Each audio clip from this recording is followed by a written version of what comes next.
Hello?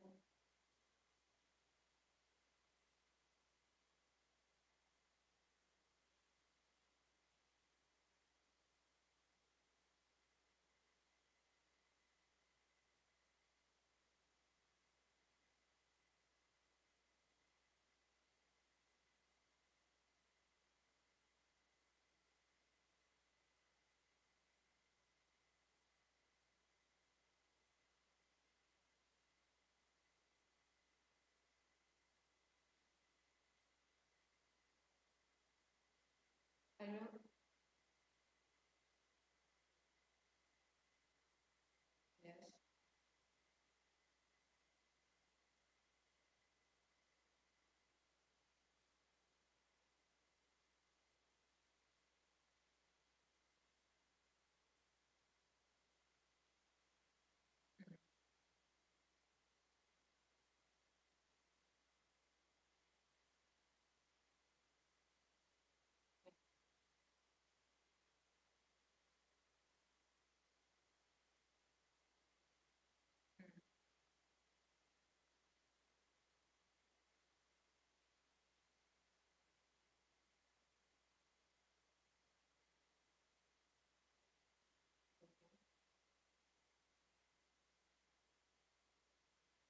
My presentation time.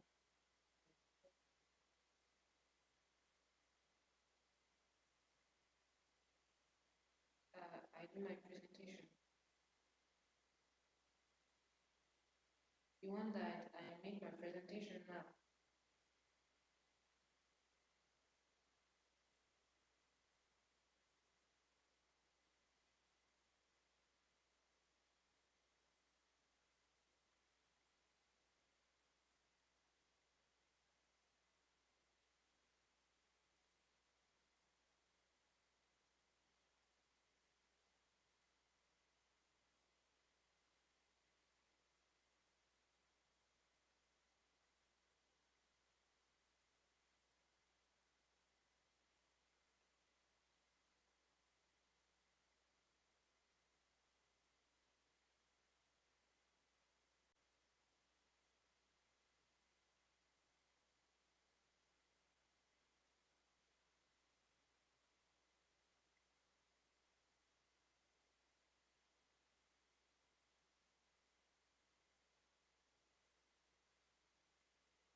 Good morning, good afternoon, and good evening.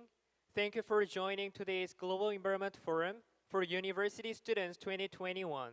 I'm Won-suk, the moderator of this forum. Since today's forum is being held online to prevent the spread of COVID-19, lots of people have joined us beyond national boundaries. And it's my pleasure to meet with university students around the world who are with us here right now, either through YouTube or Zoom. Then, let us first welcome the congratulatory performance. Duo of Ihwa Women's University will celebrate this forum. It is a fusion traditional Korean music performance harmonized with traditional music Korean instruments known as kayagum and daegum and Western music instrument, the violin. And they will be playing Pile Bell's Canon and Like a Mirage. Like a Mirage is an environmental song of DAEJAYON that warns the rapid desertification due to the global warming. Then please welcome Duo with a big round of applause.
Wow, wow, wow! It was such an amazing performance, right?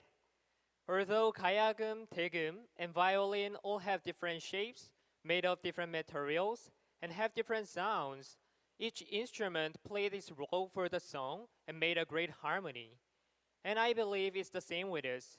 There are the endless meadow, the blue sky, and the laughters of those who are living inside it. Although we are living in different environment and have different language and culture, we'll be able to achieve carbon neutrality when each of us does our best to protect the Earth at given positions. The IPCC Sixth Assessment Report, published in August 2021, says the climate crisis is unequivocally caused by human activities. It also warns that if the warming trend continues, then global average temperature will likely exceed 1.5 degrees of warming within next 20 years. This means that less than 20 years are left for the Earth to endure. So we have to act now. Under the slogan, "Now is the time to change for the future," more than 1,000 university students around the world will discuss the global goal of carbon neutrality. This forum aims to achieve a sustainable Earth by presenting visions and directions to university students for environmental protection. Then let us begin today's forum with the opening address from Hae-kyung Lee, the president of DAEJAYON. Please welcome her with a big round of applause.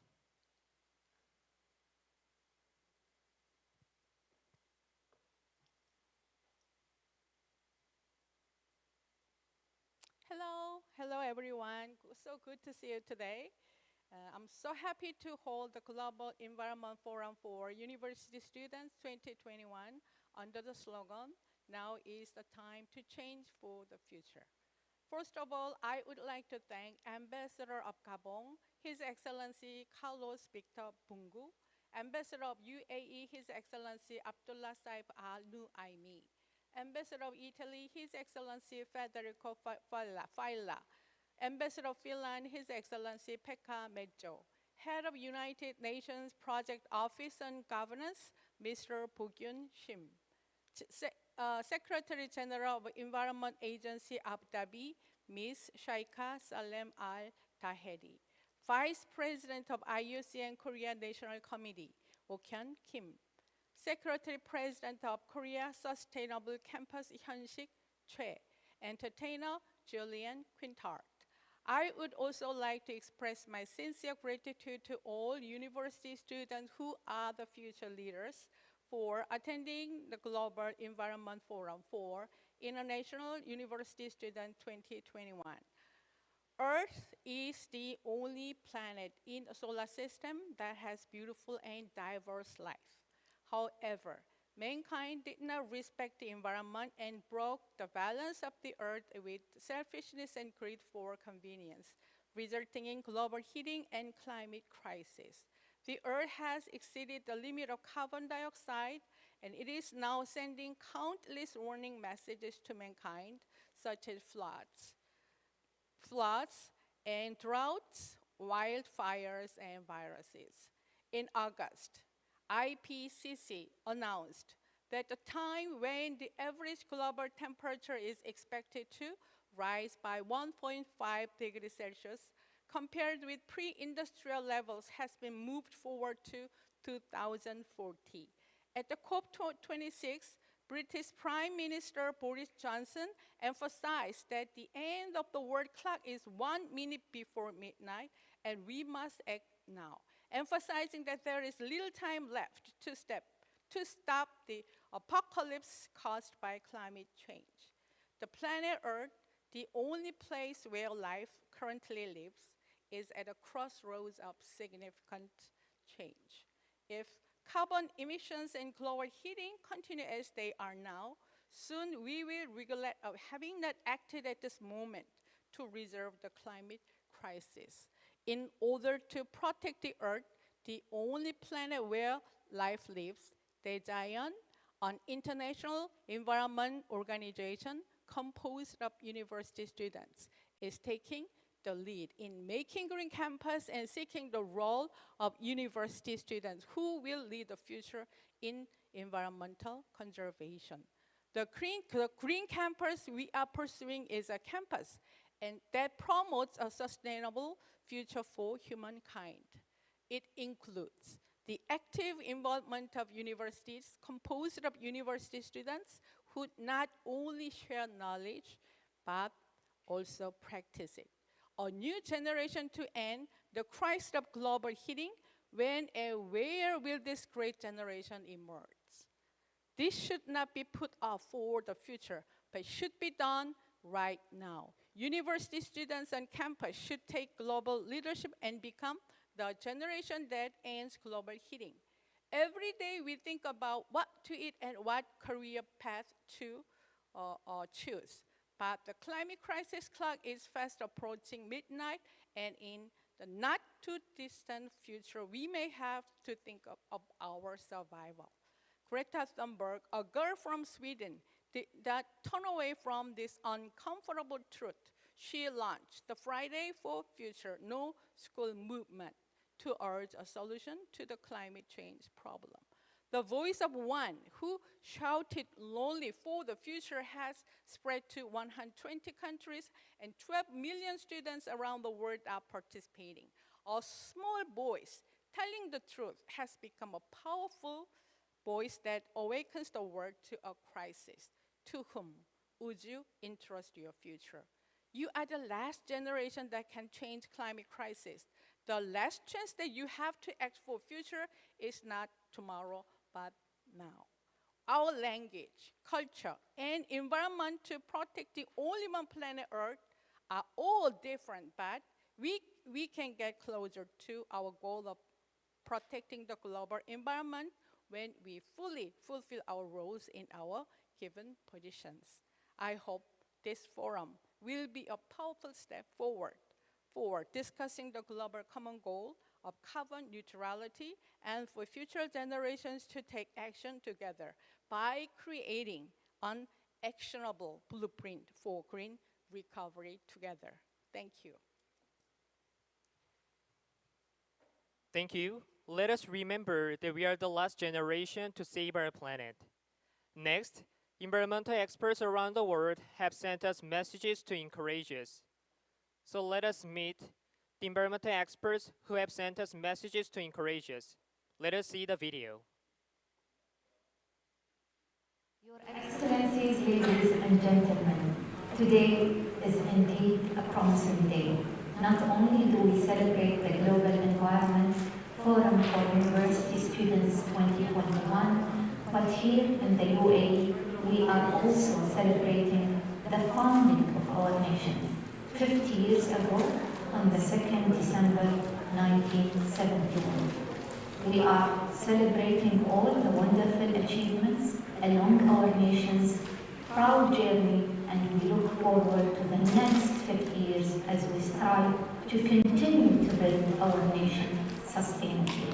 Many of you here are university students, just about to embark on the greatest journeys of your lives, discovering who you are, what you have to offer, and how you can contribute to the building of your own nations.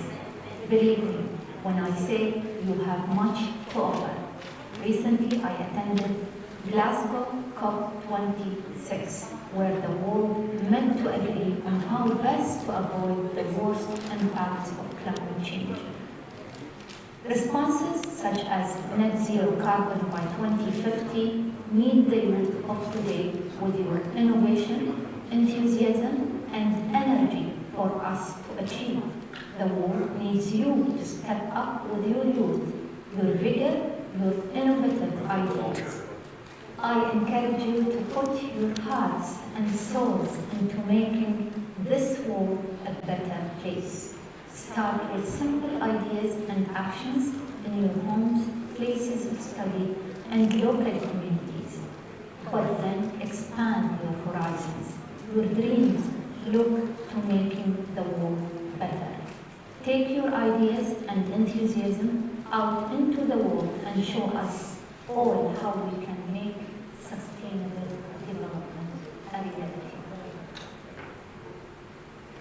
Mrs. Lee Young, President of DAEJAYON, distinguished participants and university students, ladies and gentlemen.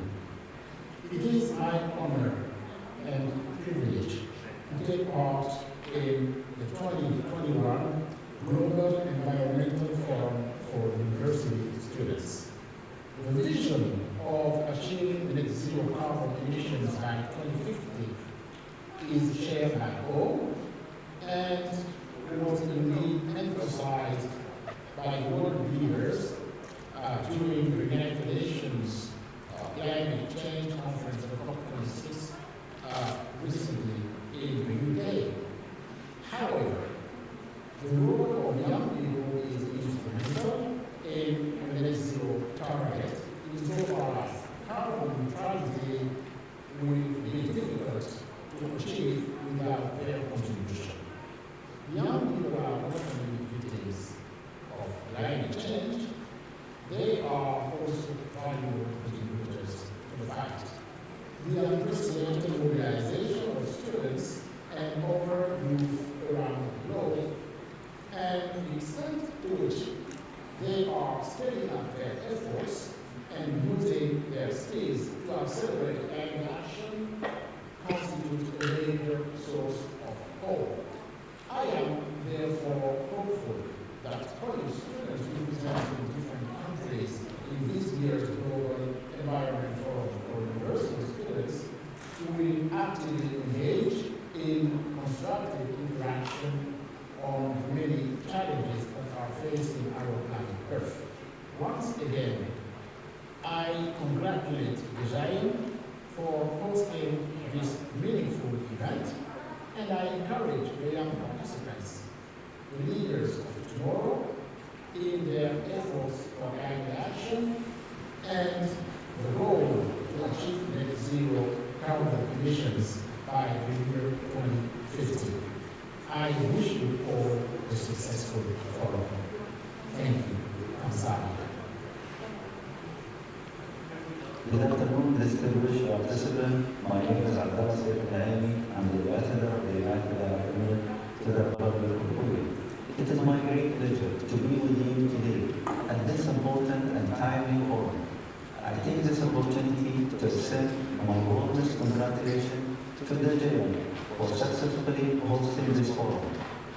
The need to save the environment is a matter of collective interest. Global leaders have just met in Glasgow 3 weeks ago to renew their commitment to mitigate climate change and global warming. In my country, United Arab Emirates, diversified efforts have been made in facing the environmental and climate problem. The UAE has designed its Energy Strategy 2050 that identifies a mix of energy sources. It has also launched national renewable energy projects. A goal has been adopted to reach net zero by 2050. The UAE development model will take into account this goal, and all institutions will work as one team to achieve it. In line with the international effort toward this goal, the UAE will host the COP28 Climate Summit in 2023. The active engagement of university students in saving environment at their campus or at their local communities should be encouraged and supported. Their role in climate mitigation is needed to facilitate and complement the official effort of their countries. Student continued involvement in the issue created for them an early awareness of climate problem that will help them in the future as they assume their leadership role in their countries or local communities. I wish this forum all the success in achieving its objective. Thank you. Good afternoon to everyone. My name is Federico Failla. I'm the ambassador of Italy in Seoul. I'm very glad to deliver today's message to the Global Environment Forum for University Students 2021. And let me thank hereby DAEJAYON for organizing today's event. Let me say that my participation today is not out of a mere formality, but it has substantial reasons. On the one hand, a very institutional one. As you know, this year Italy put environment at the forefront of its international action. Planet was indeed one of the 3 pillars of our G20 presidency, and I'm confident to say that efforts made to keep it at the center of the debates did bring some positive results. The Matera Declaration, for instance, which renewed the goal of a sustainable, resilient and inclusive food system, that will allow us to eliminate hunger by 2030.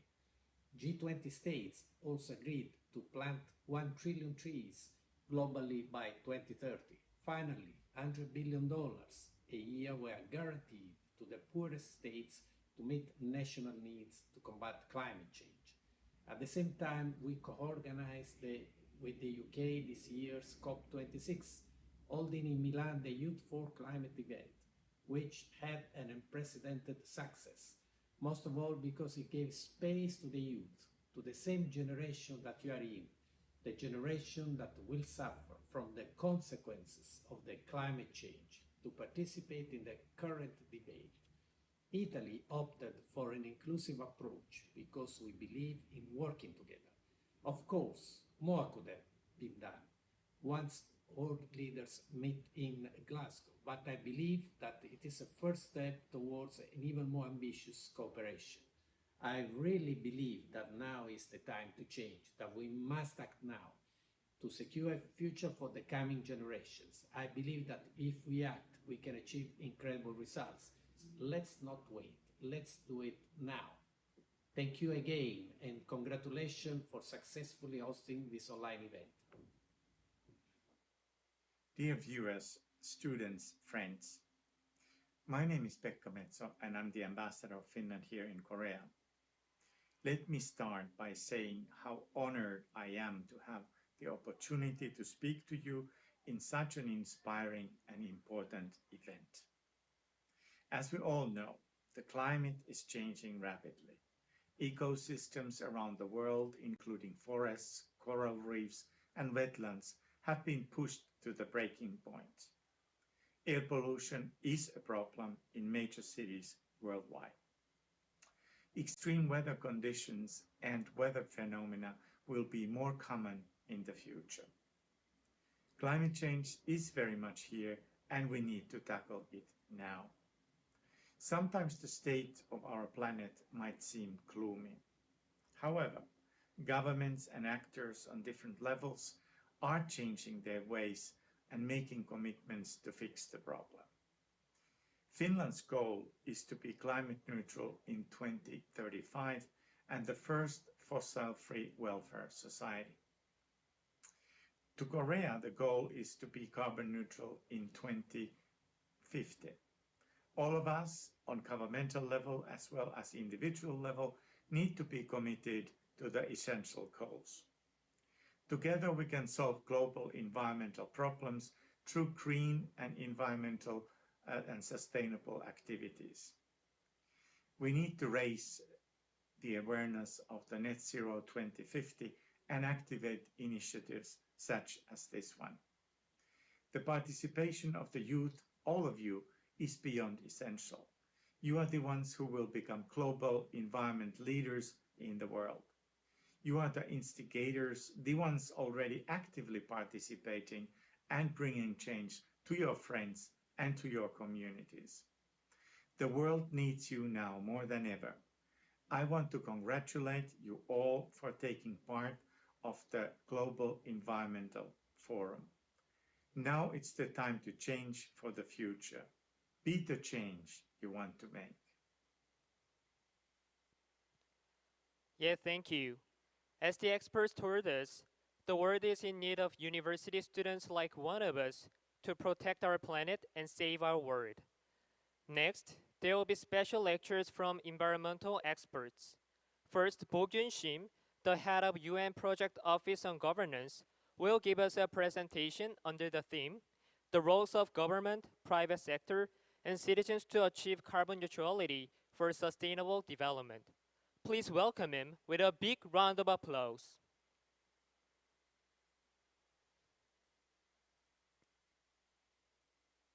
Thank you very much. I'm Bo-Gyun Shim, head of United Nations Project Office on Governance, part of division for public institutions and digital government of UNDESA. Good morning, good afternoon, good evening. Today's presentation will focus on the roles of government, private sector, and citizens to achieve carbon neutrality for sustainable development. The UN Secretary General's report on our common agenda presents his vision on the future of global cooperation through inclusive, networked, and effective multilateralism. The UN Secretary General has called on all states to declare a climate emergency. This requires renewed commitments or governance improvement and arrangements. As the climate crisis continues unabated with rising greenhouse gases, there is an urgent need to take action to combat climate change and its impact by shifting towards carbon neutrality. The international community has made various efforts to respond to climate change, which is worsening day by day. According to the Paris Agreement, which is a legally binding international treaty on climate change adopted by 196 parties in Paris 2015, it aims to limit global warming to well below 2 degrees Celsius, preferably to 1.5 degrees Celsius compared to pre-industrial levels. Furthermore, the Paris Agreement requires each country to prepare specific implementation plans for a carbon neutral society with zero net carbon emissions by 2050. In November 2021, in Glasgow, as you know, the climate summit COP26 was held to continue the discussion on the Paris Agreement. For the first time, parties of COP26 agreed to accelerate efforts towards the phase down of unabated coal power and inefficient fossil fuel subsidies. COP26 resulted in the completion of the Paris Agreement rulebook by establishing a global carbon market and facilitating bilateral carbon trading. The Sustainable Development Goal 13 climate action is about taking urgent action to combat climate change and its impacts. The energy transition on Goal 7 is vital to lower greenhouse gas emissions. Similarly, Goal 2, Goal 9, Goal 12, Goal 14, Goal 15 can contribute to low emission pathways while creating decent work and quality jobs and long-term progress in eradicating poverty, hunger, and improving health and gender equality. The SDGs are cross-cutting, but also interdependent. They require integrated strategies involving many ministries, civil society, and government at all levels. Countries are encouraged to integrate the SDGs into their national development strategies and plans, considering their respective levels of development and capacities. Developing the capacities of public administration systems to implement effective governance can enable achievement of all SDGs and targets. These are three key principles of effective governance to achieve carbon neutrality. One is effectiveness, two is accountability, three is inclusiveness with leaving no one behind. We have to move forward from the current statuses to these statuses on the right side. This year, climate change and carbon neutrality have been the key themes of UNPOG's activities. It was discussed at the 5th Youth Forum on SDG implementation in September and at the session 4 during the 5th Regional Symposium in November. UNPOG is working on toolkits and handbooks on risk-informed governance and innovative technology for disaster risk reduction and resilience as well. For more information, please visit our UNPOG website. Now I'd like to introduce the role of government for carbon neutrality. The central government must maintain consistency between the international community and the policy trends. The central government must implement the global environmental agenda in their respective countries. The central government should actively promote carbon neutral and green future related plans, laws, and budgets. Nationally determined contributions indices embody efforts by each country to reduce national emissions and adapt to the impacts of climate change. Colombia aspires to be carbon neutral by 2050 and will use its indices to make that happen. With a plan to get halfway to net zero by 2030, it will green its energy system through NDC implementation agreements with the energy, agriculture, and industrial sectors. Increasing commitment to adaptation is reflected in comprehensive progress indicators integrated in national monitoring. Rwanda was the first country in Africa to revise its initial NDC with a bold goal to cut emissions by 35% by 2030. It will pursue reductions across key sectors of its economy and has set up a system of indicators to track adaptation in water, agriculture, land and forestry, human settlements, health, transport, and mining. In June 2021, the EU enacted the European Climate Law. It was which raises greenhouse gas emissions in 2030 to 55% and specifies carbon neutrality in 2050 by law.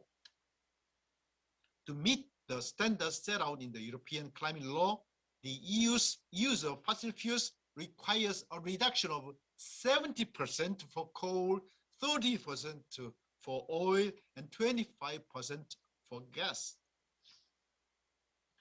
Then Fit for 55, a package of legislation to support the European Climate Law, was announced on July 14th, 2021. The Fit for 55 improves the unity of climate policy by coordinating carbon policies in Europe. In addition, the package includes legislation on carbon pricing, reduction targets, strengthening regulations, and the social organization fund, which is a support measure for inclusive transition. The Fit for 55 includes the introduction of a carbon border tax. A carbon border tax will be imposed on products and services imported into Europe that emit more carbon than those produced locally. It is a carbon coordination, border coordination mechanism also. These are the role of local governments. Local governments should establish their master plans related to carbon neutrality and the green future and collect, share, analyze, and utilize relevant data. They should lead by example by implementing their own campaigns, such as saving energy and reducing single-use products. They should monitor and evaluate the progress of environmental programs and campaigns. C4E is a network of mayors of nearly 100 cities collaborating to deliver the urgent action needed to confront the climate crisis. The C4E has its own climate action framework. First pillar, commitment and collaboration. Focus on the governance and coordination of the need for community, business engagement, and communications. Second pillar, challenges and opportunities. Consider the evidence-based and existing city conditions, including baseline emissions, 2050 emissions trajectory, climate risk, and socio-economic priorities. Third pillar, acceleration, and implementation. Define the transformational action and implementation action. Then what would be the role of private sector? The private sector is encouraged to consider the environmental, social, and governance factors in each step of its value chain and its management. Kofi Annan contributed to creating the PRI for investors to consider ESG issues in deciding investment portfolios. The principles for responsible investment were launched in 2006.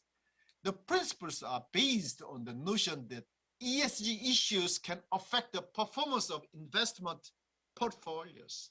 Why does ESG matter to companies? A robust ESG program can open up access to large pools of capital, build a stronger corporate brand, and promote sustainable long-term growth, benefiting companies and investors. ESG issues should be a top concern of corporate management and boards. For example, Signify, a Dutch multinational lighting corporation, announced achieving 100% carbon neutrality and 100% renewable electricity in September 2020. It was awarded the 2020 UN Global Climate Action Award. They reduced its carbon footprint by using more energy efficient technologies in factories. In the case of citizens, through personal change, we should be aware of the background, importance, and action plan for carbon neutrality and green future, and actively use policies, communication channels led by the central government and the local governments. For example, first, citizens can act as a watchdog by looking at whether the government's response to climate change is going in the right direction.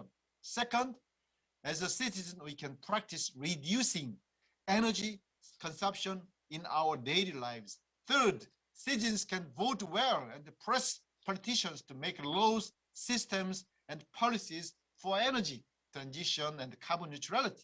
Finally, consumers should spend money on companies that actively use renewable energy and improve energy efficiency.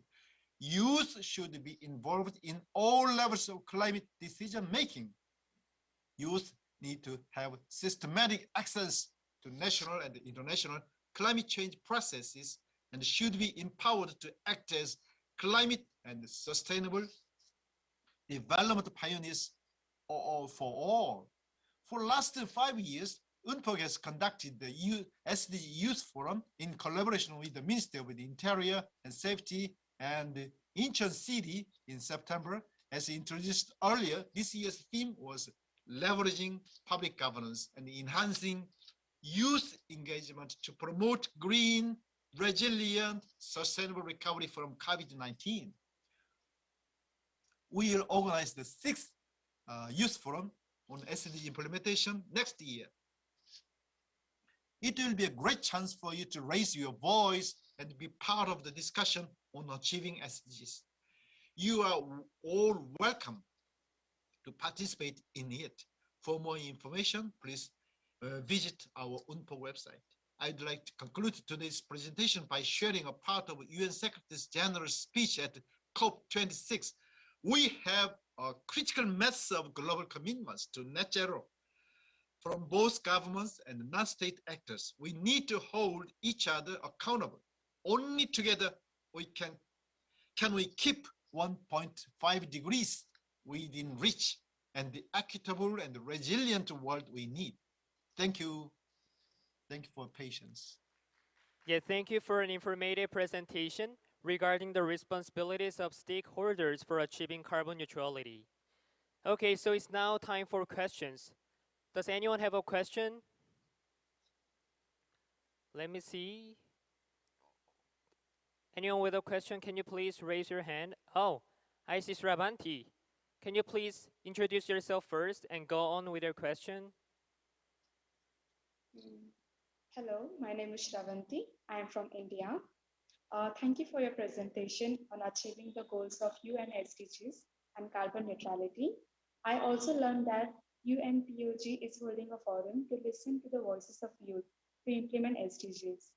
I would like to ask which SDGs goal can we, as university students, take the lead in achieving and how we should achieve it? Yeah. No, thank you. Thank you for the good question. Yeah, I think the role of youth is very much important in SDGs, in achieving the goals of SDGs, because you are more, you will take the lead toward the future, but the older generation, the existing generation, may be engrossed in the present pressing issues. They might not have the time to think about the future. So yeah, the youth should be more conscious of the SDGs and the carbon neutrality and climate change. Yeah, you can you can be a watchdog to push the government and the political leaders to proceed with the initiative of carbon neutrality by 2050. They might neglect it. So the younger generation should watch whether the current generation is making intensive and proper efforts to realize carbon neutrality. And also, if the business sector focuses on profits and do not make relevant efforts to be carbon neutral, you can boycott the sellout of the company's products. But also, as a younger generation, also you yourself have a lot of roles and responsibilities. You need to reduce plastic and paper cups and reduce beef that generates a lot of methane gas, and it would be better if possible. You can use more public transportation instead of cars, and practice cycling and walking in your daily lives. You alone may be weak, but when you pull your strengths together, your impact will be immense. Even Sweden's Greta Thunberg has been holding a Friday's absence protest since 2018, and you are well aware that it is causing a global resonance and reverberation. You can think of it. Thank you for your good question. Excellent question. Thank you for the great question and answer. So let us put our strengths together to show our influence. Next, Hyun-sik Choi, the Secretary General of Korea Sustainable Campus Association, will give us a presentation under the theme, One Step of University Students Toward Carbon Neutral University. Please welcome him with a big round of applause.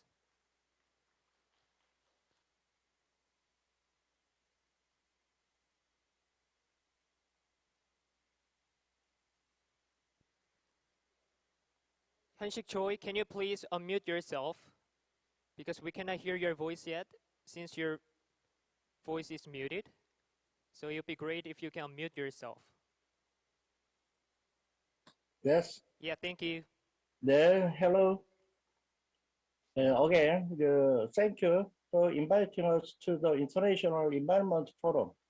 I am Hyun-sik Choi, Secretary, President of the Korea Sustainable Campus Association. Then I will start the presentation.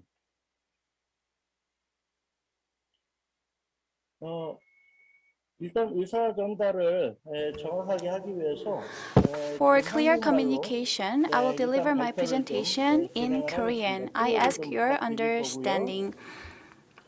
일단 제목을 My presentation is titled A Step of University Students Toward Carbon Neutral University. The reason why I put this topic is that there are two reasons. As previous speaker mentioned, carbon neutrality is the talk of the world and is the goal to achieve by 2050. And with this goal, universities around the world are scattered around the world, and 15 or 20% of the total carbon emissions are generated from universities. So, without the carbon neutrality at the university level, it may be hard to achieve the carbon neutrality goal. And second, university students need to take an initiative and need to actively participate and have an awareness on the environmental issues. Without those participation of university students, we cannot achieve the carbon neutrality goal by 2050. That's why I selected the title of my presentation like this. And I'd like to introduce my organization, Korea Sustainable Campus Association, which is called KSCA. KSCA was founded in October 27, 2021. It has been less than 2 months since our foundation, but we have already 135 university members. The reason is that in Korea, many universities have been working hard, and 4 groups were actively working hard for environmental issues. But they are united to deal with and address the global issues such as carbon neutrality, and it is a kind of voluntary movement of university members. So to achieve these goals, 4 Dream Campus Councils were united to become a KSCA. So we are quite new institution as a KSCA, but we have long history of joining our forces together for environmental issues. 지금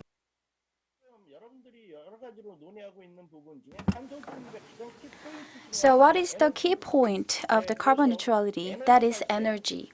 Energy generation efficiency should be maximized, like using new technologies, and energy use should be minimized. And to this end, the penetration of the renewable energy should be increased.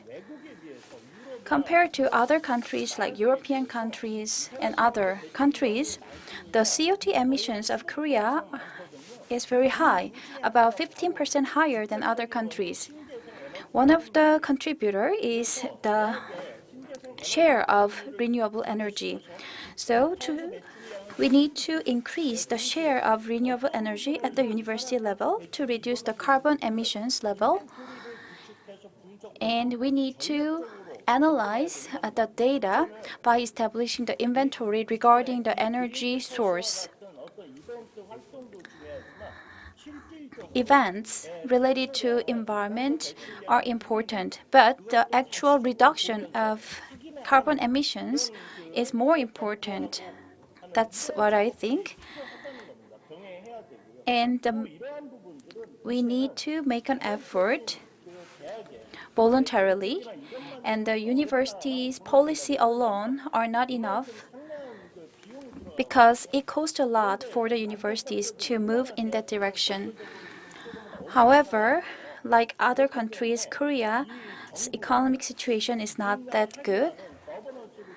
So we need to establish the governance that covers the private sector, government, and the public sector and academia to move and reduce the carbon emissions.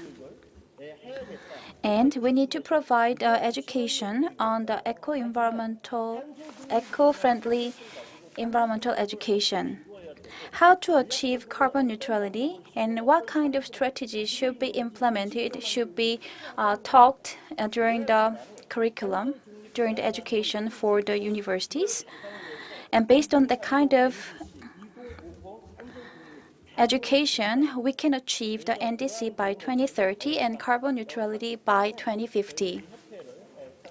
That's the purpose of our association, and we expect more members to join. And there will be more activities with the university students of the member universities. Next slide, please. This slide shows the meaning of the carbon neutrality. I think the member and the participants of this forum and universities who are joining today know the definition of the carbon neutrality very well. Carbon neutrality is to achieve the net zero emissions. But human activities should generate the carbon emissions from heating and economic activities. So if we generate the carbon emissions, it is important to have a technology to capture and store the emitted carbon and to make the net zero carbon emissions. We want to achieve the carbon neutrality. So I'd like to talk about the history of the carbon neutrality declaration by 2050. In 2015, our movement started in earnest. And as you can see, in 2017, Sweden became the first country to enact the law on carbon neutrality by 2045, and the UK joined this move. And as you know, the US returned to the Paris Agreement, and China also declared the carbon neutrality by 2060. It is a very meaningful movement in the right direction. Regarding the source of greenhouse gas emissions, in Korea, only 34.4% of the carbon dioxide is coming from energy sources. But in Korea, the share amounts to over 90%. So it is related to the less distribution of the renewable energy. And my slide is coming from the UN website. You can refer to that website for more information. And Korea started to have interest in the carbon neutrality starting from 2020, and the Carbon Neutrality Commission was established to make a systemized approach to achieve that goal. And the Carbon Neutrality Commission revealed a scenario to achieve the carbon neutrality by 2050. And under the scenario, the Korean government plans to reduce the carbon emissions by 40%, which was moved and adjusted upward by 2 or 3% from the original goal. Just increasing the reduction goal by 2 or 3% has a meaning and significant meaning. And to achieve that goal, the university's role is very important. The pink box shows the scenario that was established and announced by the Carbon Neutrality Commission. 8번. 네, 세계 주요 대학의 온실가스 감축 목표 매핑. And you can see the mapping of the greenhouse gas emission goals of major universities around the world. Many universities announced the carbon neutrality and carbon zero. Harvard University and London University declared the carbon zero goals, and Harvard and Cornell University declared the carbon neutrality goal to be achieved by 2030 and 2045. And you can see the progress of each university.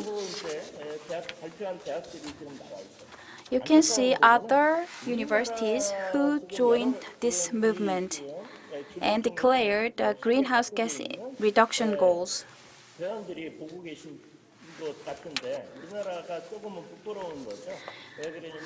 It's a little bit shameful for Koreans because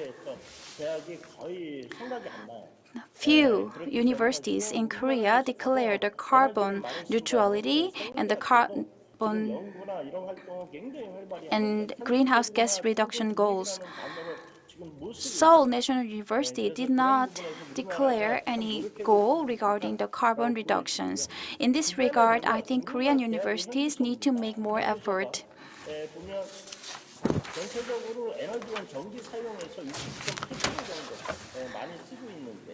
And there are many universities which consumed a lot of energy in Korea. And this slide shows the number of universities which use a lot of energy. And the number of universities, energy incentive universities increased significantly.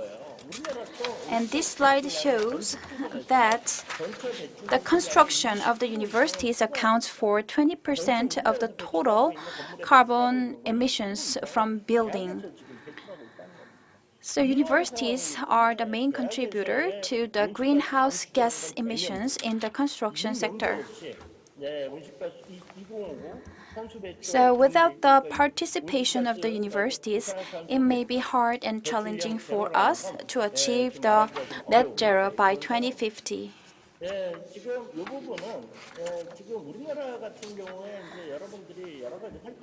In Korea, many people are working hard to achieve the carbon neutrality goal, and there are activities called Green Leader Activities and Idea Competition Award. And Idea Competition Award are held to gather many good and innovative ideas. So I'd like to share with you some data regarding the idea competition. The first idea that was came up with from university student was using the summer school or winter school. The second idea is related to making the carbon neutrality certificate. So energy savings and the carbon emission reduction can be converted into the points or mileage or discount in the tuition fee in the form of benefit.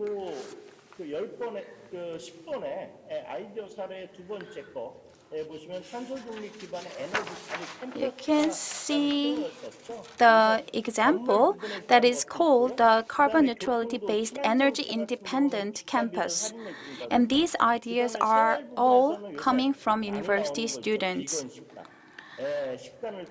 The idea includes the vegan restaurant and using the RFID technology to handle the waste and use the public transportation. Those ideas are coming and were coming from university students. And the third case is from Seoul National University. It is related to the carbon emissions from cafeteria.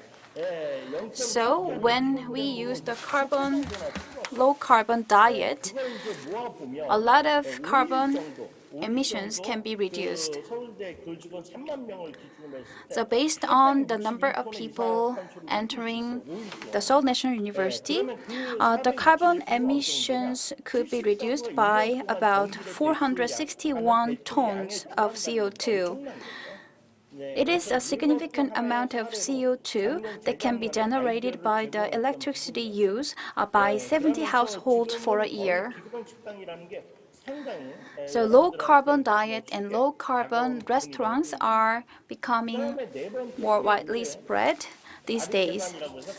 And the next one is about the Nabi stair, which is the stairs to generate electricity when people steps on the stairs.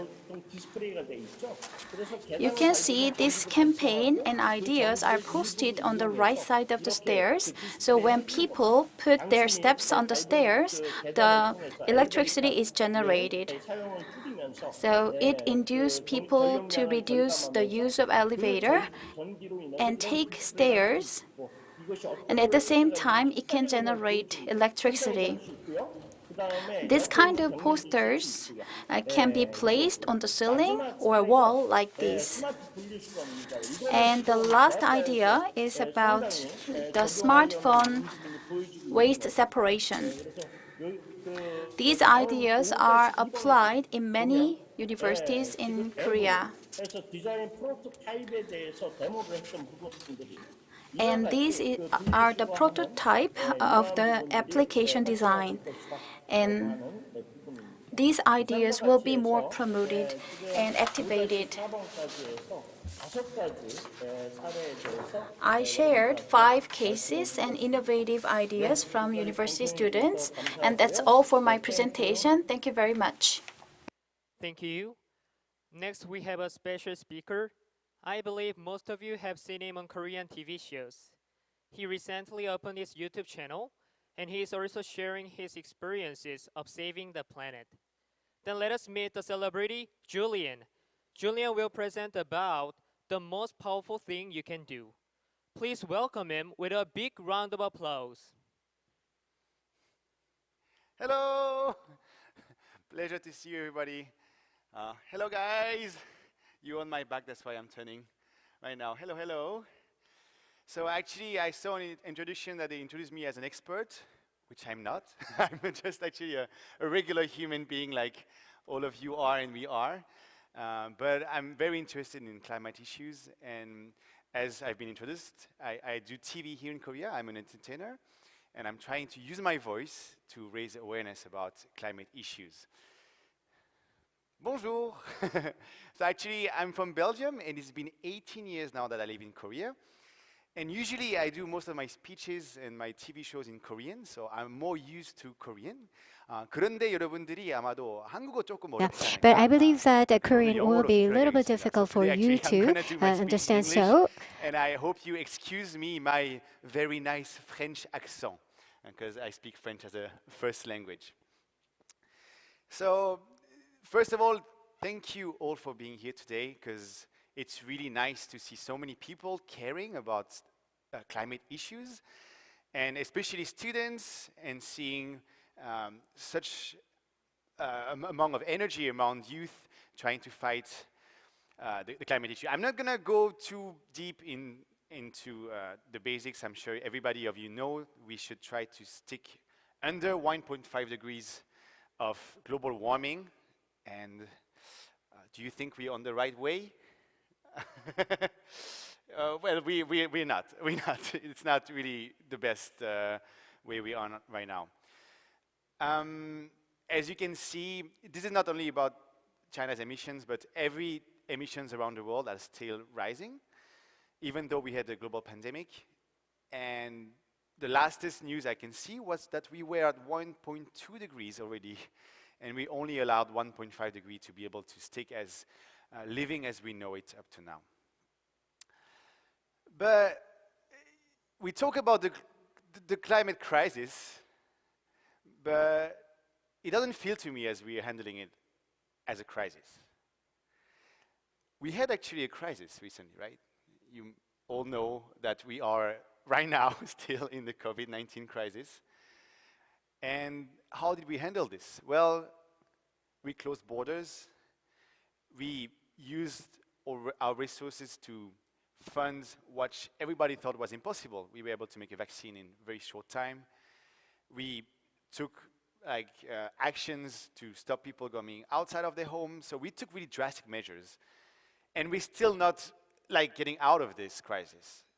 A crisis should be handled as a crisis, but I don't think right now we're handling the global warming crisis as it should. Some of you might know about this, but recently in Belgium and Germany, there was big floods around August. I think there's some German students here, maybe, or from Belgium. No. I hope you've been fine. Your family was okay. It was not around that area. Okay, well that's good to know. And actually, this happened really close to my home. But you know, we always hear about environment crisis and linked to global change, to climate change, but we never really get to experience them. Actually, I didn't myself. Maybe some of you did. And so I wanted to have a feel for myself. So actually, I went to Belgium, and this is a picture I took myself over there. And you can see this home has been totally destroyed by the flood. And I really realized that it was not the future anymore. We are already in the climate crisis. I was able to talk to some guys there, and all their life, suddenly, in one day, finished. They worked all their life to build their home, buy their home. They had so much memories there, and now they're left with nothing but debris. It's a totally destroyed home. That made me sad, to be honest. And actually, I think most of you maybe, when you think about climate change, you don't have a great feeling, right? I experienced this strongly several years ago when I went to see a fashion show. And after the fashion show, I went to the parking lot to go into the car. And next to the parking lot, there was a big pile of trash. And actually, they were trashing all the materials from the fashion show I just watched directly there. And they had maybe 10 fashion shows the same day. And that day, I was I spent a week carrying my tumbler, and maybe I didn't drink 10 bottles of plastic, but the amount of waste I'm saving through my action compared to what is happening every hour at this fashion show was nothing. And I really felt despair. And I was like, do our action don't matter compared to this such a big crisis that we're facing? In Korea, we call this 기후 우울증. In English, you can Climate translate this blue. to climate blues. It's when you realize that maybe the problem is too big and you can't do anything to solve it. And that's how I was several years ago. This was the pile of trash, not the actual one, but just to show a bit the amount of trash I saw at the end of this. And then a friend of mine recommended me to watch a documentary called The Game Changers. Have any of you watched this documentary? Maybe yes, no? No? Okay, well, a new documentary to watch for you. I love documentaries, so I'm going to recommend another one after this too. This documentary is about athletes, really strong athletes, incredible athletes. There's MMA fighters, there's American football athletes, there's the strongest men in the world, competition attendance, there's cycler, ultra marathon runners, a lot of athletes, and they all have one thing in common. They are all plant-based. They all eat a vegan diet. And actually, it shocked me, because I was always interested into changing my diet to a more environment-friendly diet. But for me, it was always a dilemma between saving the earth or being healthy, because I was always told that to get big, strong muscle, you need to eat meat. And this documentary showed me the opposite. And actually, everything is science-backed, so they tell you like all the studies that they've been looking at. And one of the guy there, you can see his picture him. If you see him, you're not gonna expect he's vegan, right? Like he looks super strong and like the biggest meat eater we can met. But he's totally vegan. And he won several world records for being the strongest man in the world. And everybody keeps asking him this question: how can you be as strong as an ox without eating meat? And what he says is, have you ever seen an ox eat meat? And then I was like, oh, wait a second, right. I've never seen a cow eat meat. And actually, all the strongest animals we know on Earth, like the elephant or the rhinoceros, they all plant-based. And even one of the closest animal we have, the gorilla, is also plant-based and very strong animal, right? And so I started to get a bit like disrupted, because everything I knew about health and how to be strong and healthy suddenly was shaped. And so I started to think, do things I know about our diets and the environment maybe were wrong? Maybe did I have the wrong facts? And so I started looking into it. And I'm going to share with you some of the few facts I learned. So first of all, you need to know that the meat consumption in the world is really rising high. As people get richer, they eat more meat. And you can see China has really got richer in the past days, and the meat consumption is really, really going higher. And I can tell you already that this is not going to be sustainable. So first of all, the Amazon. I'm sure all of you know that to save climate, we should save the Amazon. Well, the fastest way to save the Amazon is eat less beef. If you can see here, it's a map of all the fire happening in the Amazons.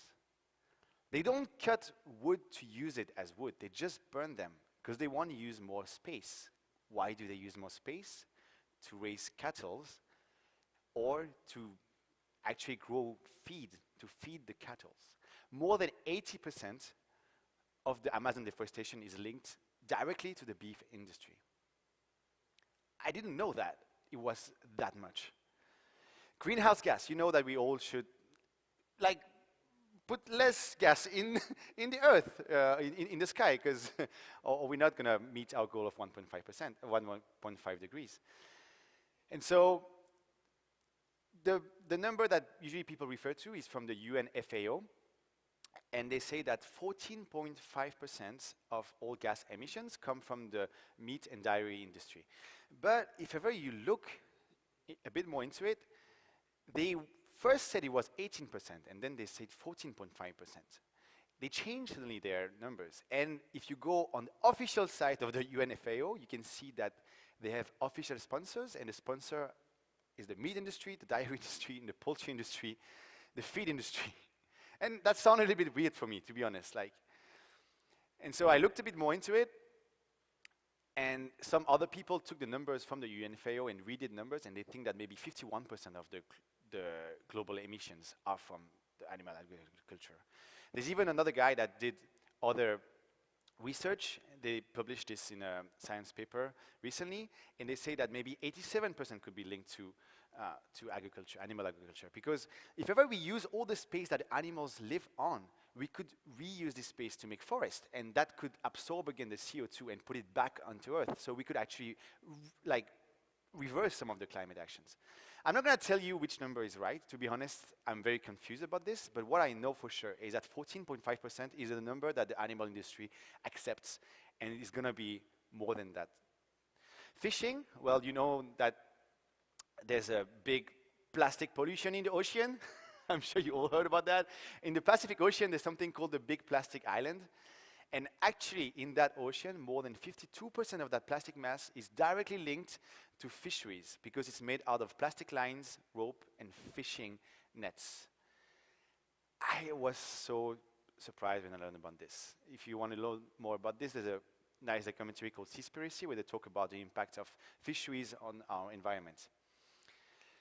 And then the pandemic risk, well, most of the pandemics were linked to animal farming because we put all these animals together, and through deforestation, we meet animals that we should not meet. Apparently, Ebola also came to us because we went too close to where the bats lived, and that's why we were infected by this disease. So many of the pandemic that we faced up to now were linked also to meat consumption. Actually, I see time is running out, so I won't have time to go in everything, but what you need to know is that there's a bit funding in the industry. These are the numbers, and all these fundings are way more than what we would need to save world hunger. And they say that the cost of meat in the USA would normally need to raise at least 3 times, which would mean that the Mac burger, a Big Mac, would cost around $15, which I don't think I would buy a Big Mac for $15. Anyway, let's move a bit into this. And what I want to say is that I don't want to eat a salad every day. And people think that, you know, vegan diet, plant-based diet is just carrots and salad. And I want to show you wrong, because plant-based food is super tasty these days. Here are some of my favorite plant-based food. This is chicken made out of mushrooms. This is a pepperoni pizza, of course, vegan place. This is eggs they made out of beans, and it scrambles just like an egg scramble. It tastes the same. I tried it recently. All my friends were bluffed. This is Beyond Burger. It tastes almost the same as a real beef burger. This is sushi made out of fruits, and this is a gamjatang. It's Korean food made out of plants. These are really nice restaurants that you can see, and tell me that this looks like rabbit food. To be honest, when I see this, my mouth is like, I went to this restaurant yesterday, and the cream pasta there, oh my, woo, mwah. I wish we could all gather. If we come to Korea next time, I'll invite you. Let's go eat over there, okay? Here is some Korean food. They make gamjatang, but as plant-based option. And this is food I made myself. And you don't need to go full vegan. There's this stuff called Meatless Monday. You take 1 day off meat and eat more fruits and vegetables. It's good for you and it's good for the planet. There's several applications also you can see. Happy Cow is a global application to see the plant-based restaurants around your place. What I learned when I start to go plant-based is that the power is in us. If you see on the top left, Danone, which is one of the biggest dairy industry in the world, are moving more and more of the industry towards plant-based milk alternatives. And McDonald's and Burger King released all plant-based version of their Big Mac and their hamburgers. Why do you think this happened? Do you think that suddenly Danone and like McDonald's decided, oh, we love the earth, we're gonna save the planet? Do you think that's what happened? Or do you think people like you and me ask for this? And then they're like, okay, we need to actually change because people are changing. They want us to show that we care about the planet, the environment, and maybe the animals. This is what happened in Korea also. You can see that several companies started to go towards more plant-based options. You can see also recently there's a car company that's a subsidiary of Hyundai that said that from 2025, all their car will be electric. This change to happen because we asked for it. We really should remember that any change that happened in society always came from us. And that's when I start to get confidence that we actually can maybe make a real change. Don't forget that every day you buy something, you're voting. You vote for that company. You say, I want more product like this. Every time you actually vote also, you're doing something. Because you say, I want more people that take care of the climate or social issues. And together, that's when we really make change. And we prove that we can make change. If McDonald's start to release vegan burgers, well, we've said everything. Change can happen. We've proved it. So don't get in despair. And remember, vote. Vote actually for politicians that care about climate actions, and vote in your everyday life by consuming less products that impact the environment. Thank you very much for today's talk. I hope you liked it. Merci beaucoup. Thank you for the great presentation, Julian. So does anyone have a question for Julian? feel free to ask questions if you have some questions. Okay, Raise so your I hand. see Oh, Sangi with her hand up. Can you please introduce yourself? Yes, good afternoon, good morning, everyone. Bonjour. First of all, thank you for giving me a chance to introduce myself. My name is Sangi Li, and I study at the University of Paris 8, Vincennes-Saint-Denis in France. oh, vous parlez français? And yeah, oui.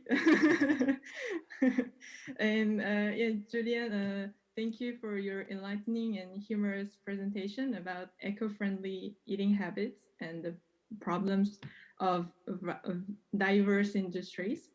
And let me just ask a further question then. Sure. So I have participated in the youth forum of the 2018 World Leaders Conservation Forum in Jeju. Wow.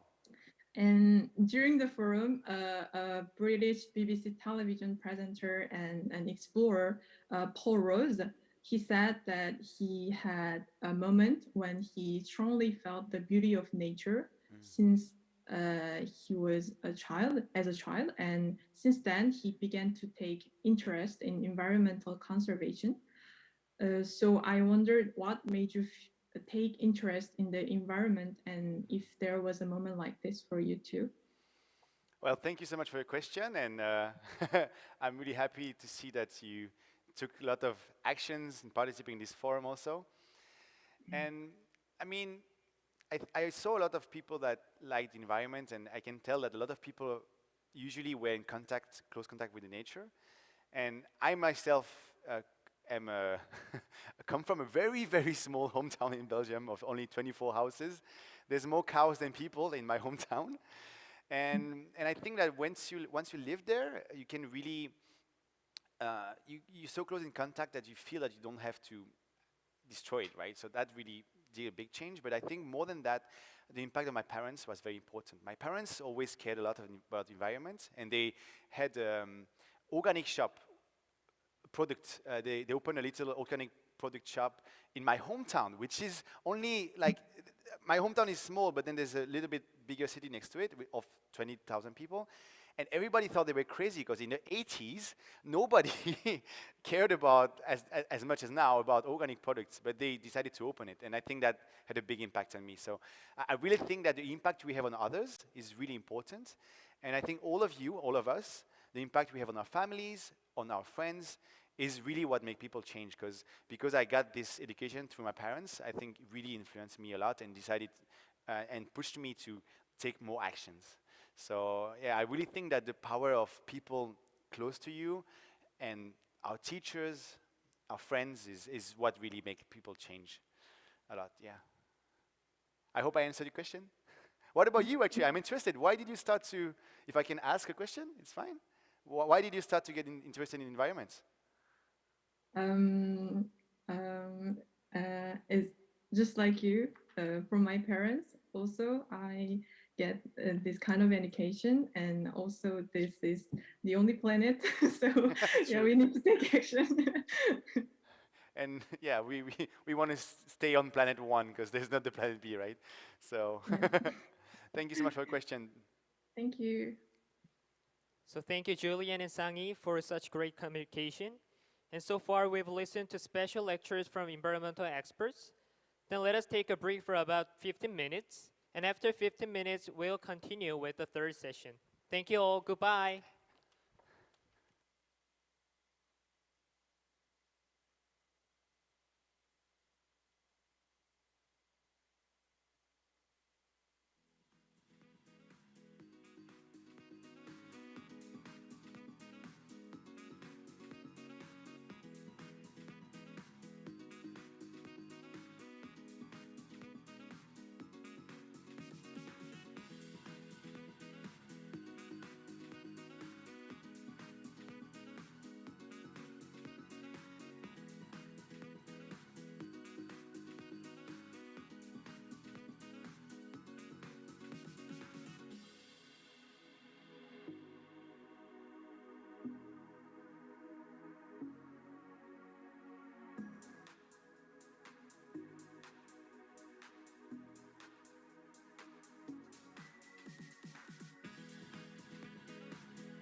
The third session will begin in about 5 minutes, so please stay connected and stay online so we can continue with our third session in 5 minutes. Thank you.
Tada! Welcome back, everyone.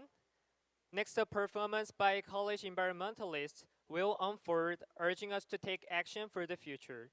University student representatives and 100 students who are participating online will deliver a message that now is the time for us to take action, regardless of the time difference between the nations.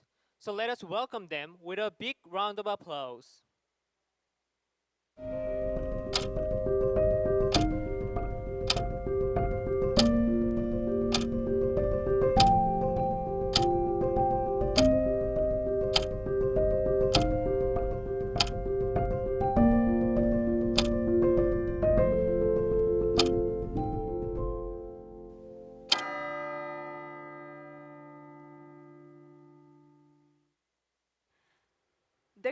of humans has caused the climate crisis, and constant economic growth has indiscriminately destroyed nature.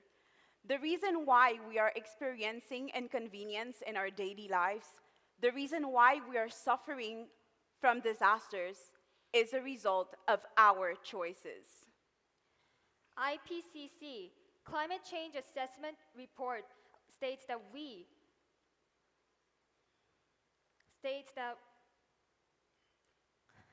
IPCC Climate Change Assessment Report states that we are responsible for the climate change.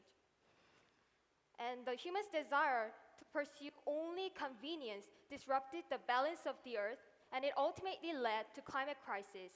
As a result, we are actually the ones who must take action for this situation. And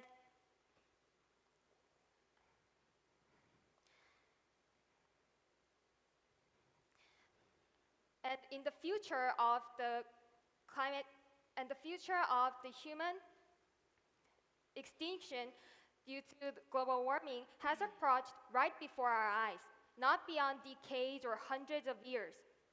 And the tipping point for the Earth to endure is the year 2040, and that is less than 20 years from now on. Every day, we face chances to make choices. Will you make choices just for your own interest and convenience again, ignoring the Earth that is going to vanish? Will you not even give a try to change yourself, thinking, I alone, I'm fine? But someday, we might lose the chance to make a choice. For now, we still have a chance to take action, but nobody can guarantee until when this chance will be given to us. Therefore, the chance to change the world is now or never. We have to take action now for our future environment we will live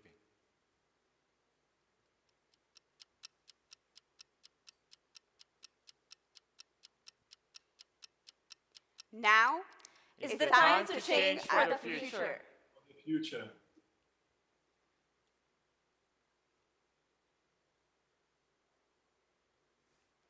Today, we've promised to take action for the future. All of you, please join us.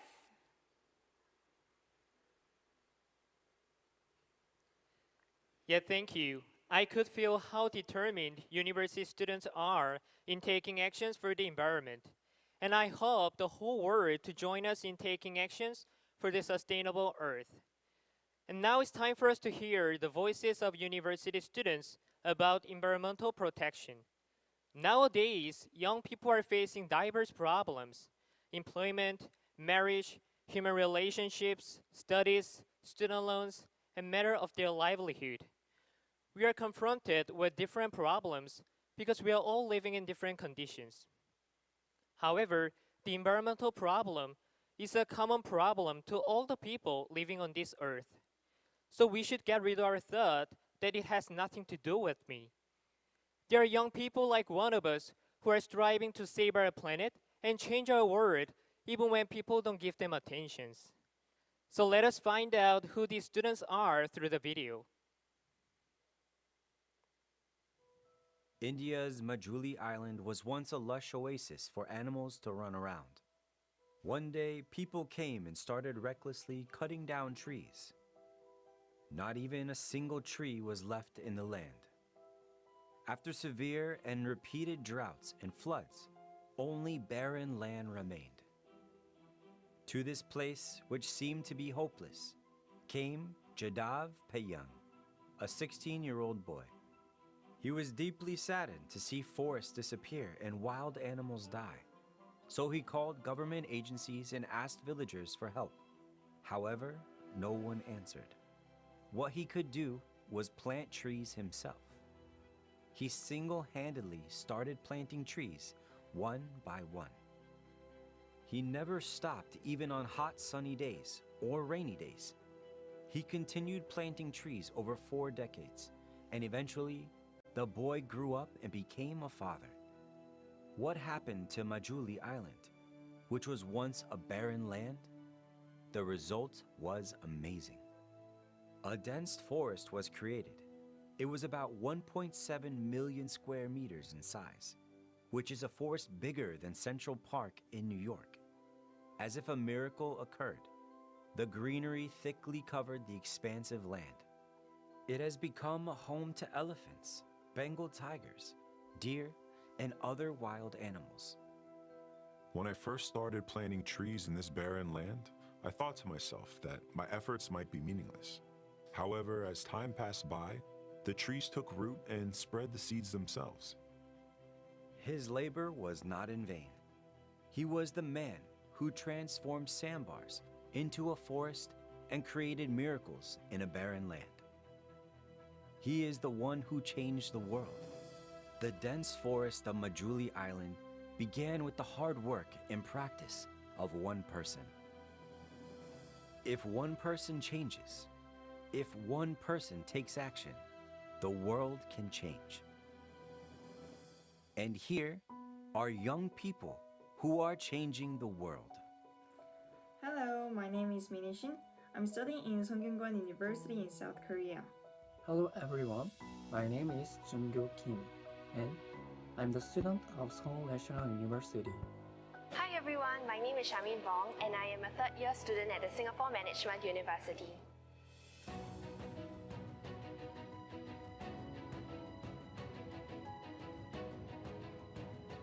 Many people told me that they thought the environmental actions were only done by the influencer or the environmental activist. Actually, this is definitely not true. I want to say some words to people who hesitated the environmental actions. You can make a change in your life. Sometimes you might feel like there's no one participate in my activity, or maybe I'm too overreacting to environmental issues. But remember that you just didn't find someone who's doing these issues. It's okay to be clueless about our environment or simply not knowing where to begin. But what is not okay is turning away and think that the environmental issues that we are facing today isn't a problem. I believe change is not passive. It starts from us, the young generation. We are the future because we are the ones who will live to see the consequences in the years to come, depending on the actions that we take today. Protecting the earth is not only for the earth, but also is for yourself. So don't give up. Let us rise and be the change that we want to see in the world today. Show your influence. Show your influence. Show your influence. Get your future. In your future, your nature. Get your future, your nature.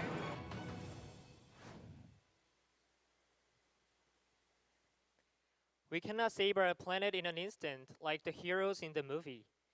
However, when our thoughts shift from my convenience to our future, and when our daily habits shift for the environment, and when I become we can save our world from climate crisis.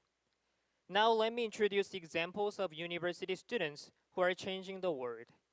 The team Pierre Omidyar English Club from Gabon will give their presentation. Please welcome them with a big round of applause.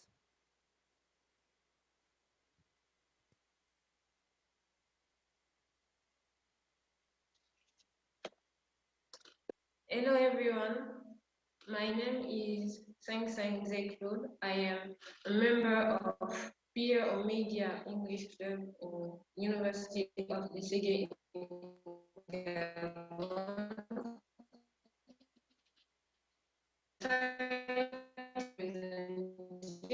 Saying no to plastic. Plastic containers are convenient to use. They are inexpensive. They are light. They are durable. They are very in size and shape which facilitate their transportation. And they are often easier to make compared to all types of containers. Years ago, it would have been difficult to fathom that people would mainly drink out of plastic bottles. It was a commodity that no one knew about. Nowadays, it's hard to see soft beverages or cosmetic products in containers that are not made of plastic. According to a UN report by 2015, 6.9 tons 6.9 billion tons of waste are produced worldwide. 9% were recycled, 12% were incinerated, and 79% were accumulated in landfill or in nature. In our country, Gabon, the city of Libreville alone produces 600 tons of waste per day, and 70% of this waste are made of plastic. Let's play through the video.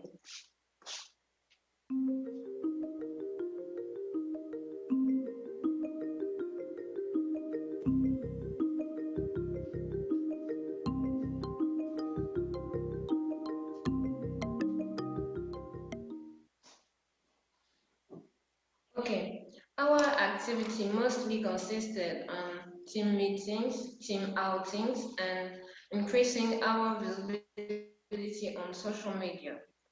Among the activity we have done is the garbage collection. For this activity, we were reinforced by a few volunteers in our university. The garbage collection happened 4 times between July 14th to August 28th. The goals were to identify the type of waste in our area and divide it into 2 categories.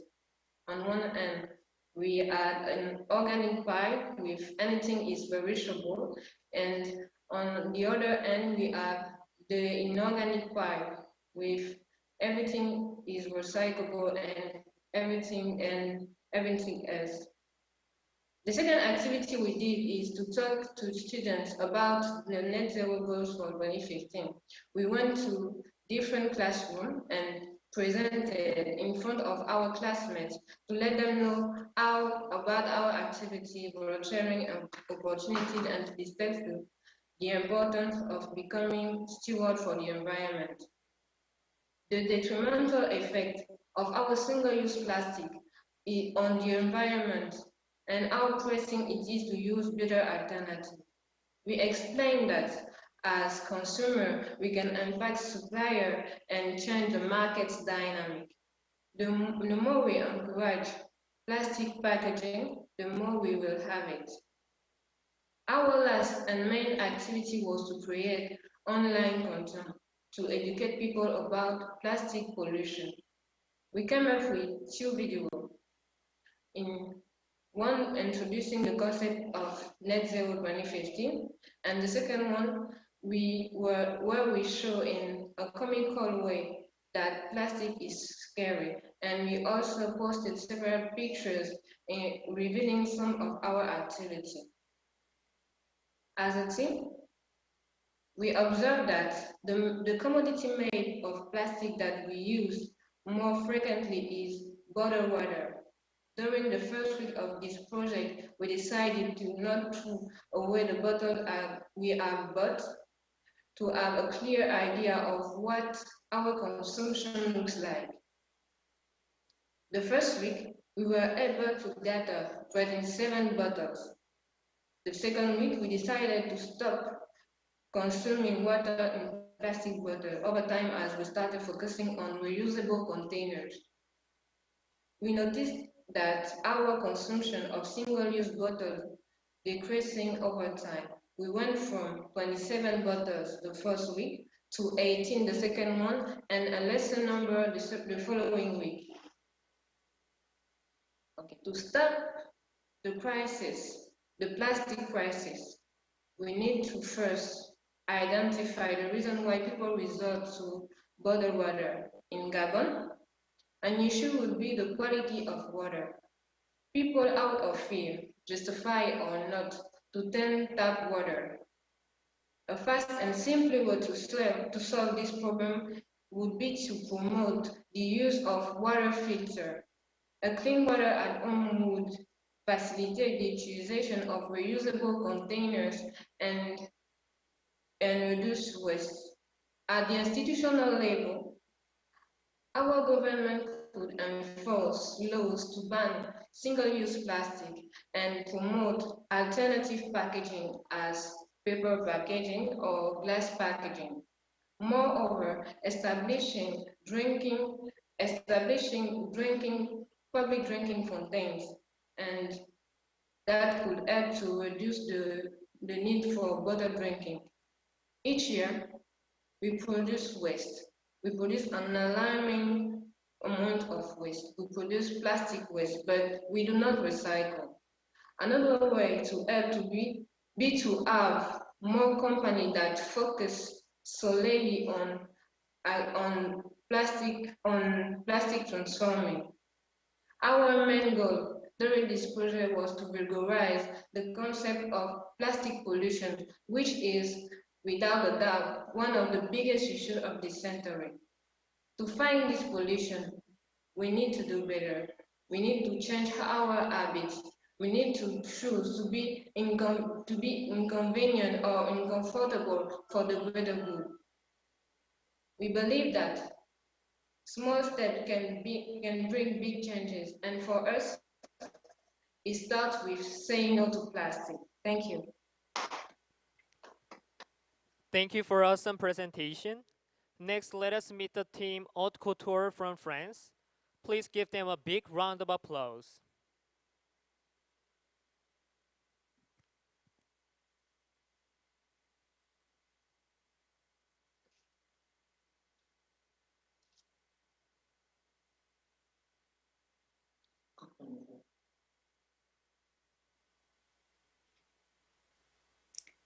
Hello everyone. Bonjour. My name is Rania. I'm a 19-year-old fashion student in Paris suburbs, and today I will be the representative of the French DAEJAYON team. So our presentation is titled Innovation that Changes Customs, Fashion for All of Us. In order to move towards the achievement of net zero goal, we decided to focus our project on the fashion industry, one of the top pollutants in the world. Food, clothing, and shelter form the requisites of our life. So in order to achieve net zero, we thought that we should make changes in food, clothing, and shelter, which are the indispensable elements of our lives. And especially nowadays, clothing has become a culture beyond its original purpose. For example, there are fashion companies and industries leading the trend, and people follow the trend. This trend, which we call fashion, can lead all of us to a good way, but also to a wrong way. So we decided to focus on clothing as a theme of our project. Fashion cannot be discussed without France, because France is the fashion capital of the world. High-end fashion is a symbol of French culture. In addition, 3 of the largest luxury brands are French: Chanel, Hermès, and Louis Vuitton. Therefore, our country, and more specifically Paris, is the home to many other of them, and it makes up one of France's most lucrative industries. Let's now watch a quick video to put this into perspective.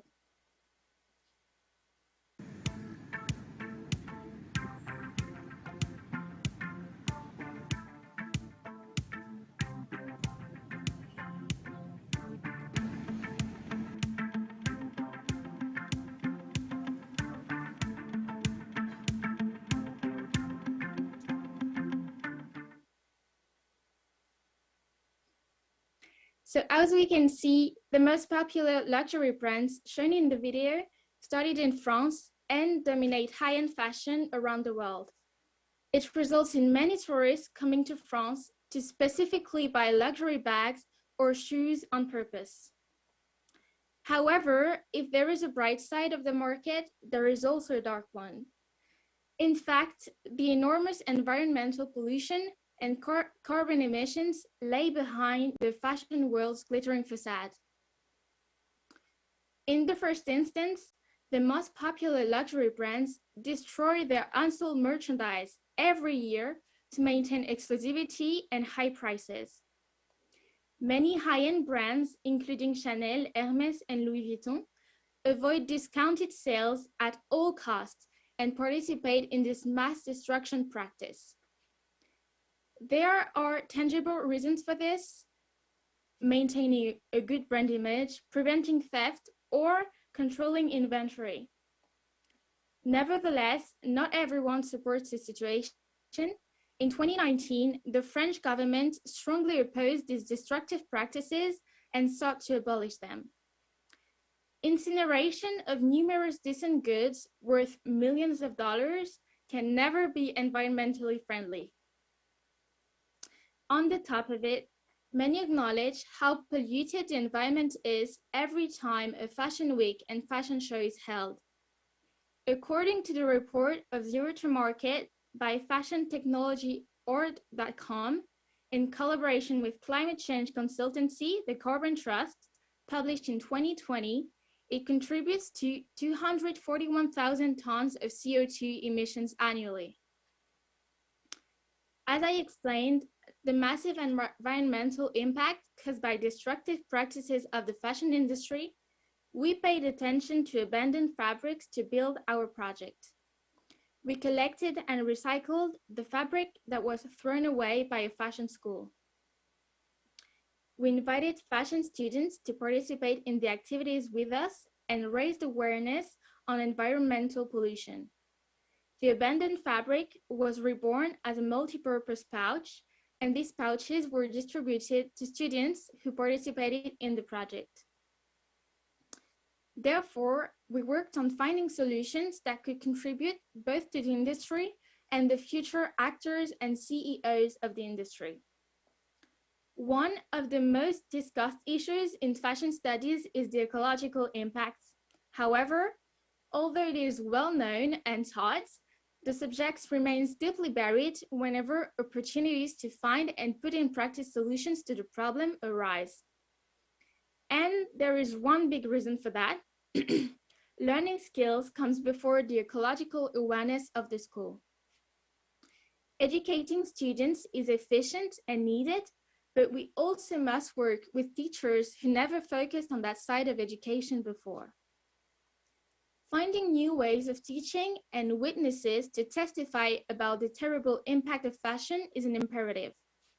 We cannot continue to look the other way because our country is not the one that suffers from our actions and ways of consuming.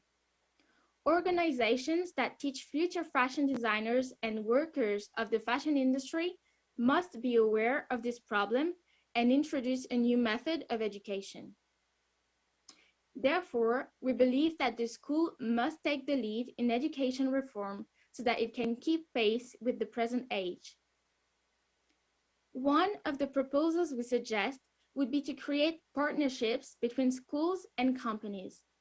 For companies, we urge them to form an alliance with fashion school to take responsibility for the enormous environmental impact of the apparel industry, rather than focus on the commercial role of their businesses to recycle discarded fabrics and products in more innovative ways. Companies lose money storing up dead stuff fabrics and often end up destroying usable goods. Partnering with a school that is in constant need of material to work would be a great opportunity to stop one of the mechanisms of overpollution. And in this partnership, the school can study and develop research experiments for the eco-friendly textile industry of this age and the future, and build an alternative to numerous pollution caused by the garment industry together with companies. France's high-end clothing industry has always been ahead of its time and has surprised people with new styles.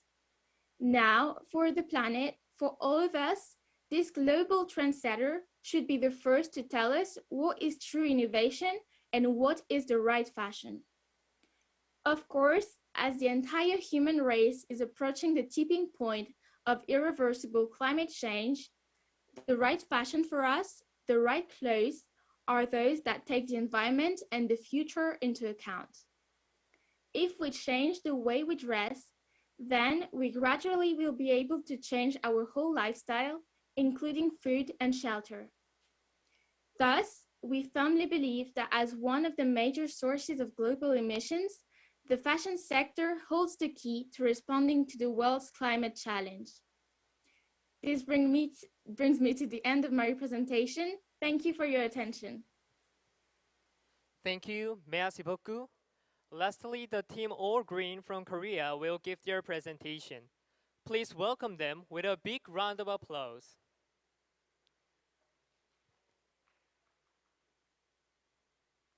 Hello everyone. This is Team R Green participated in Net Zero 2050 Eco Universiade. Our team focused on the issue of carbon emissions in delivery and packaging services in Korea. And through this project, we want to improve the awareness of university students. Korea is well known as the heaven of delivery food. Wherever we are, how much we need, whatever we want, we can simply place an order just by using delivery apps. This Korean delivery service has been increasingly loved since eating out is decreased by COVID-19. However, as the delivery service grows stronger, the use of disposable products has been greatly increased nowadays. How much are you aware of this seriousness? As disposable containers are emitting more carbon than reusable ones, they cause damage to the environment. If the food is delivered once a day, the carbon emissions of the disposable containers will be 330.4 grams CO2e per week. This is why we concentrate on carbon emissions in the delivery services. For the next step, we needed to decide whom to target. So we targeted university students as the main target of our project. There are many restaurants and single-person households around the universities. In this situation, delivery and packaging uses are bound to increase, and the resulting disposable products problems is also serious. We will watch a video showing the problems of disposable products caused by food delivery and packaging services around universities in Korea.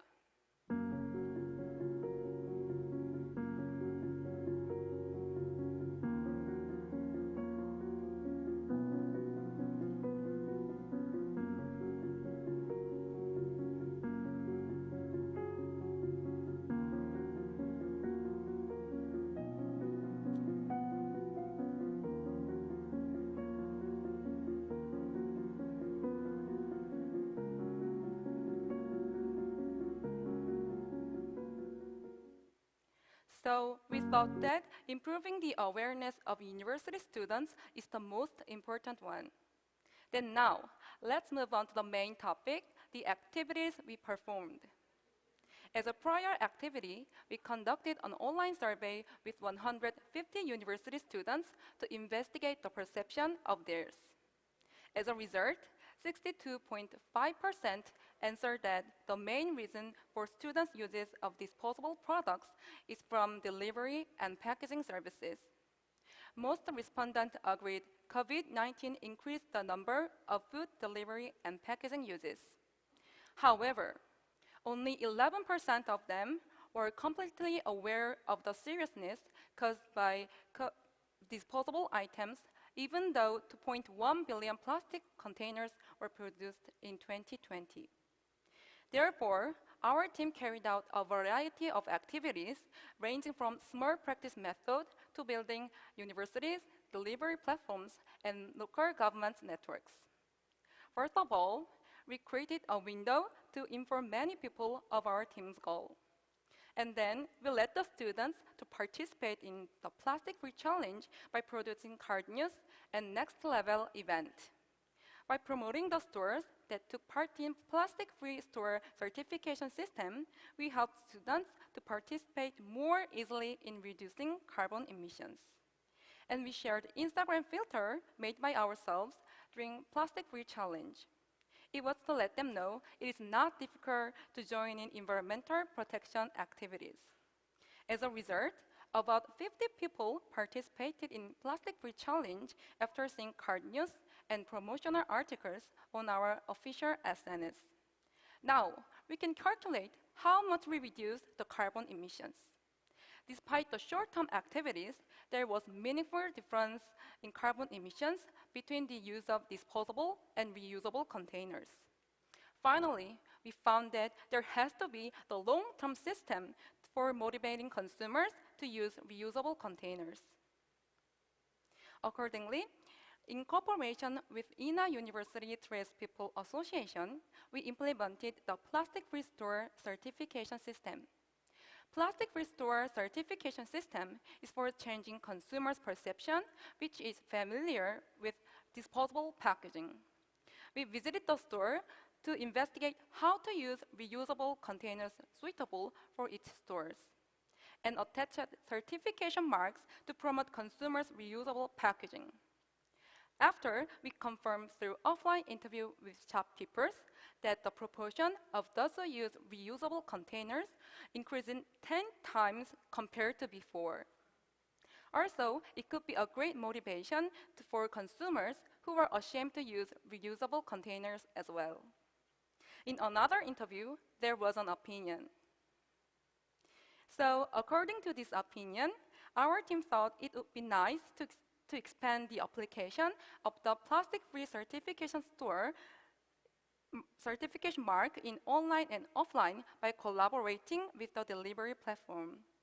배달의 민족, a representative delivery platform, currently provides information on stores nearby where we can take out food.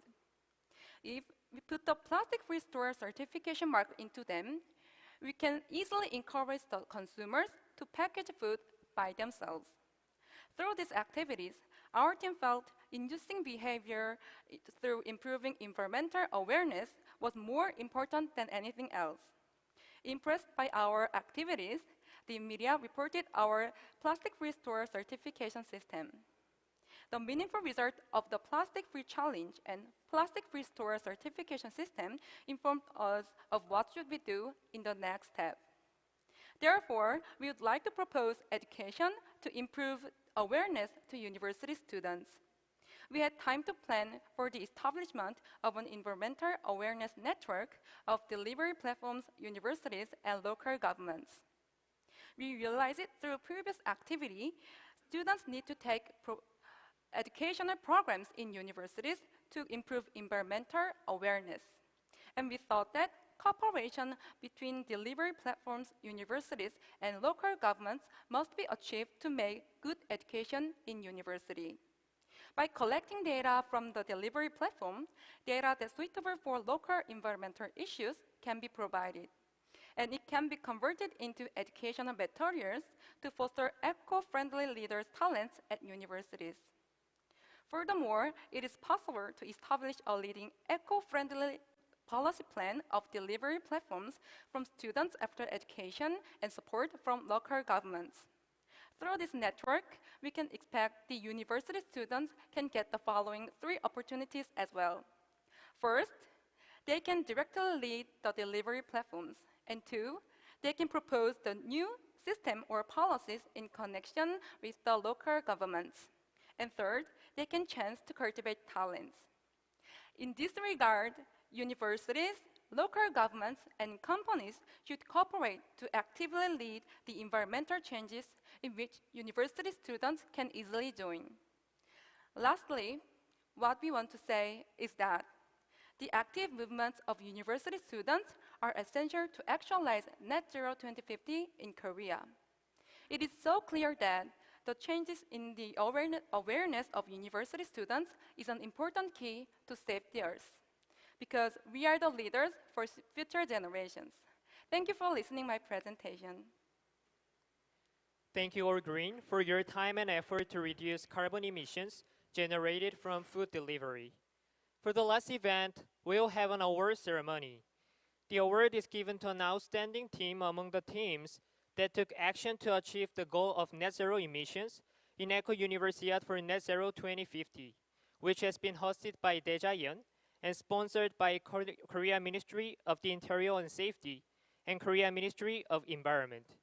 And the award ceremony will be held online to prevent the spread of COVID-19. So please give the award-winning teams a big round of applause.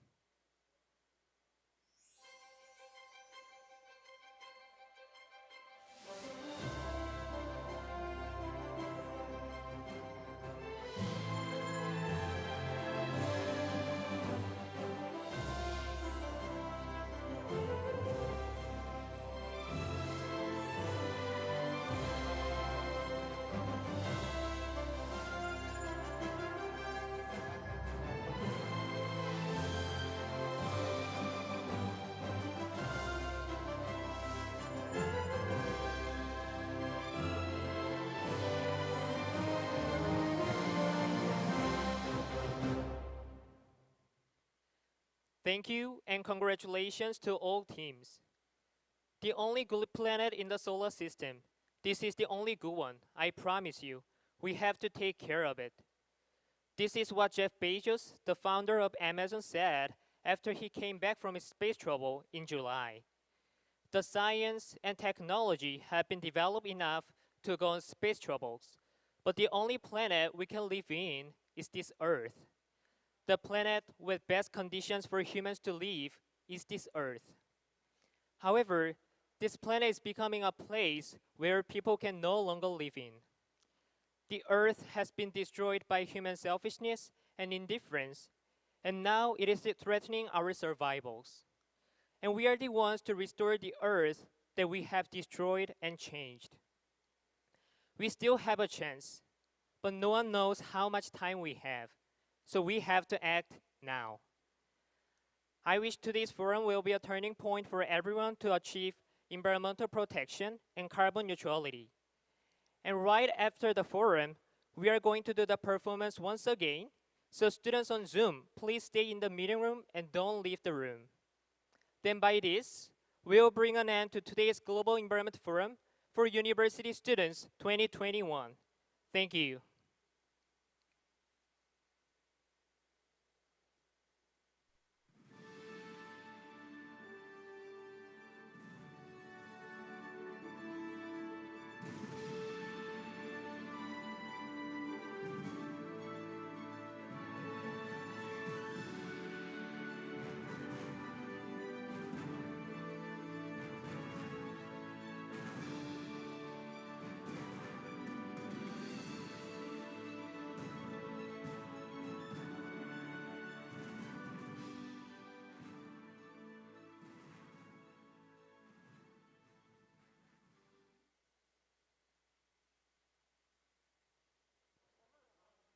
So students in the Zoom, please stay online and don't leave the room because we are going to do the performance once again. I know you are exhausted and how you feel, but still we should do this once again, so please stay enthusiastic for just last few minutes, okay? I see your thumbs up, right?